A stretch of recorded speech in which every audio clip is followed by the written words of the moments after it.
So, let's take a look at some NCAA women's soccer scores for Monday, November 3rd, 2025.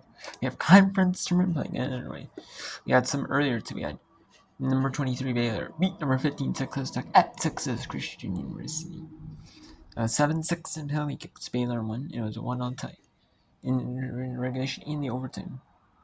Rice defeats Tulsa 1-0 against South Florida in the American Conference Tournament. In the Sun Belt, Louisiana Monroe defeats Marshall 1-0, and Old Dominion defeat Georgia State 4-0 against David. So it's Louisiana Monroe and Old Dominion in the Sun Belt semifinal. In Foley, Alabama, that's where the Sun Belt tournament is hosted, in Foley, Alabama. So, number one seed TCU is Texas Christian University hosted. So it's Monday is the quarters for the Big 12, American, and some American. So Tuesday was just a few conference games. So it's the SEC, the Southland quarterfinals, the SEC semifinal quarterfinal, or the SEC, the Southland quarterfinals, and the SEC quarterfinals. We have the Mid-American Conference semifinals, the Conference USA semifinals. So we have 12 games on Wednesdays. Not many. It's just the Big Sky semis, the WAC semifinals, the Mountain West semifinals, the Atlantic 10 semifinals, the rest of the West Coast Conference for the season. Or for the second last day of regular season games for them. Because they don't do conference tournament in any sport besides men doing basketball tournaments. And then we have the SWAC quarterfinals, the Medtronic Athletic Conference semis, the Summit League semis on campus sites, the Horizon League semifinals, Missouri Valley Conference semifinals, Ivy League semifinals, Big South semifinals, NEC semifinals, Big Ten semifinals, American East semifinals. Then we have Ohio Valley Conference semifinals. Then we have Big East semifinals, ACC semifinals, Patriot semifinals at campus sites. American East is at campus sites semifinals. We have the semifinals of the Big West. Like I said, Ivy League semifinals, and then India. Friday, there's nothing. Right now, I have nothing. So, yeah, we'll see later on. Those games are getting updated soon. So let's go to these games right now. Let's go to UTSA at UAB. Alabama Birmingham. UTSA versus Alabama Birmingham. This is a neutral site game. It is between the University of Texas at San Antonio versus the University of Alabama at Birmingham. There is 4 minutes and 47 seconds to go. This one will have a little bit of whipper in this game. Quick look at the BYU TCU game. That is 2-all with 15.5 to go. UTSA is 1-0 over UAB with about 4.5 to go in the first half. And 7.5 minutes in this first half. Louisiana, the Raging Cajuns, are taking on the South Alabama Jaguars. This is a neutral state game, though. It's in Foley, Alabama, not the home of South Alabama. So,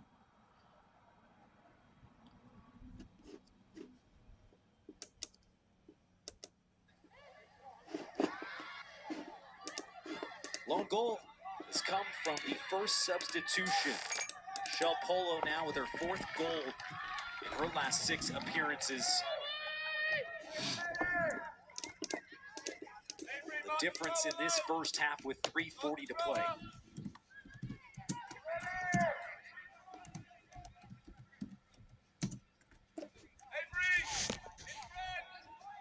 Long walk for Haley Lopez, your senior.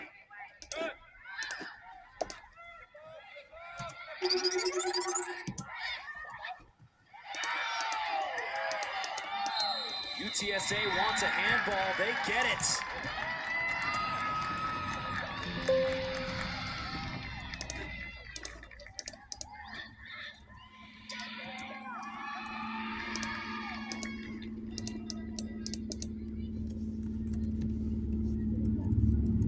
Took a moment, but the whistle came right after. Abby Burns may be asking for a review. Pleading and saying that it didn't touch her hand. We'll take another look at it here. As the ball comes in, she has her hands up. She's trying to get her hands out of the way of the ball. This is where it gets so interesting for a call. As important as this one, where it's a difference between a penalty kick and an opportunity at goal for UTSA, or a drop ball for UAB. Bree Kerrigan, seldom used. Freshman this season for UTSA involved in that play, and we will go to a review. So they're gonna see it. They're gonna go to reviewing at the American Conference tournament. It's going to be a review there between those two in the American Conference Championships, American Women's Soccer Championships. The third one here, UTSA and UAB. They're gonna see if it was a no call, should have been a no call, and just a drop ball, inadvertent whistle, or they're going to see if it's a drop. So they're review. Or watch it later go down right then.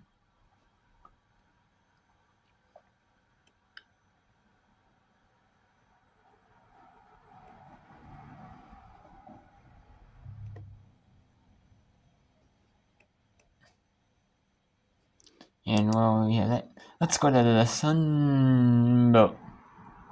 Let's go to Sun Belt quarterfinals. Here in Foley, Alabama.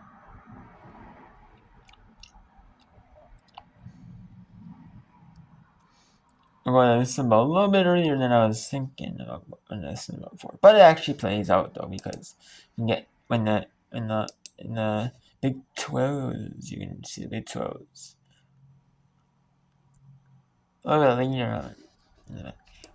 Finals in 2020. They last made the Sun Belt Conference tournament in 2023 as the 9th seed when the tournament was still a 10-team format. They lost to Texas State 2-1. There's only a handful of conferences too that are still playing up to the 8th seed, which makes it just so challenging and puts an emphasis on every single match played in the regular season. Everything counts. Louisiana, they sit as the 8th seed. They only lost 3 Sun Belt matches this season. It just shows you how competitive this league is. 8 best teams are truly in the conference in this tournament. And if Louisiana were to move on back on October 17th, they beat Old Dominion at home 2-1. Something to keep an eye on for sure as this game progresses.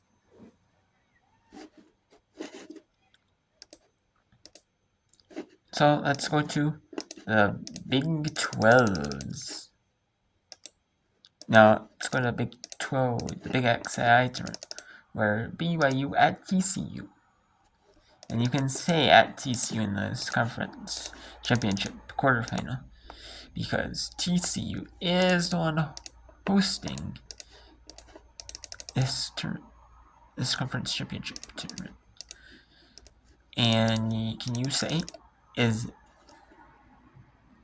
was TCU just slated to host, or is the number 1 seed actually host? This tournament. Who knows? I mean, that's kind of interesting. Like if TCU was given the hosting by number 1 seed, or maybe this year was just Texas Christian University is here to host.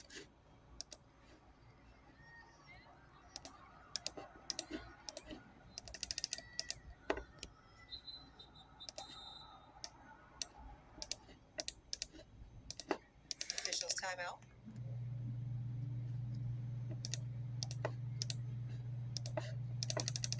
Danielle Chesky checking with Izzy Stratton, the junior from Alpine, Utah.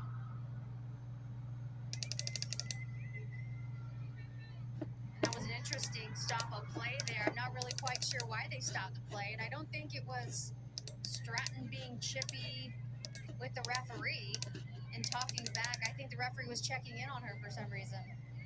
I did just head the last cross attempt by TCU away. Didn't appear to be rattled by that, but we play on here.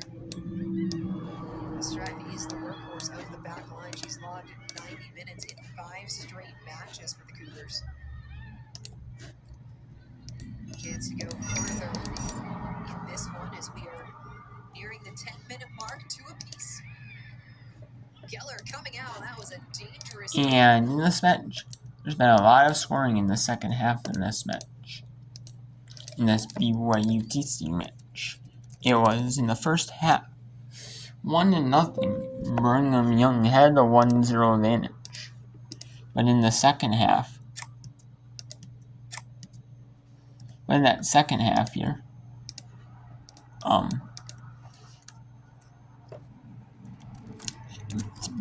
TCU scored a goal scored 2 goals.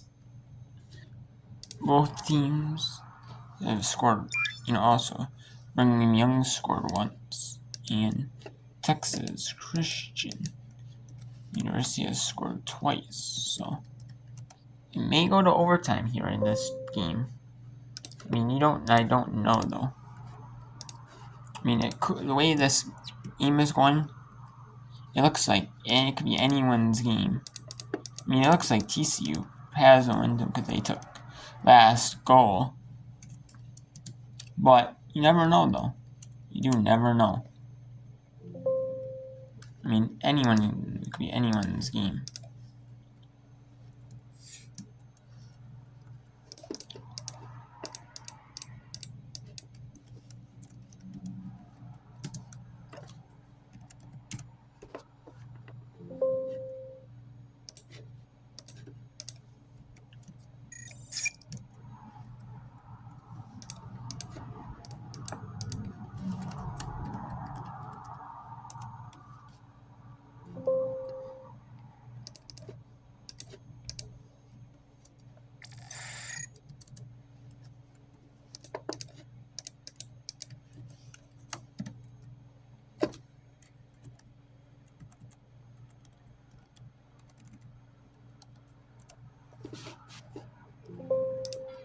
Well, you're certainly going to start playing with a little bit more urgency, but the thing is you don't want to be too frantic where you start to play out of system and out of your style. You have to not waste time on the ball.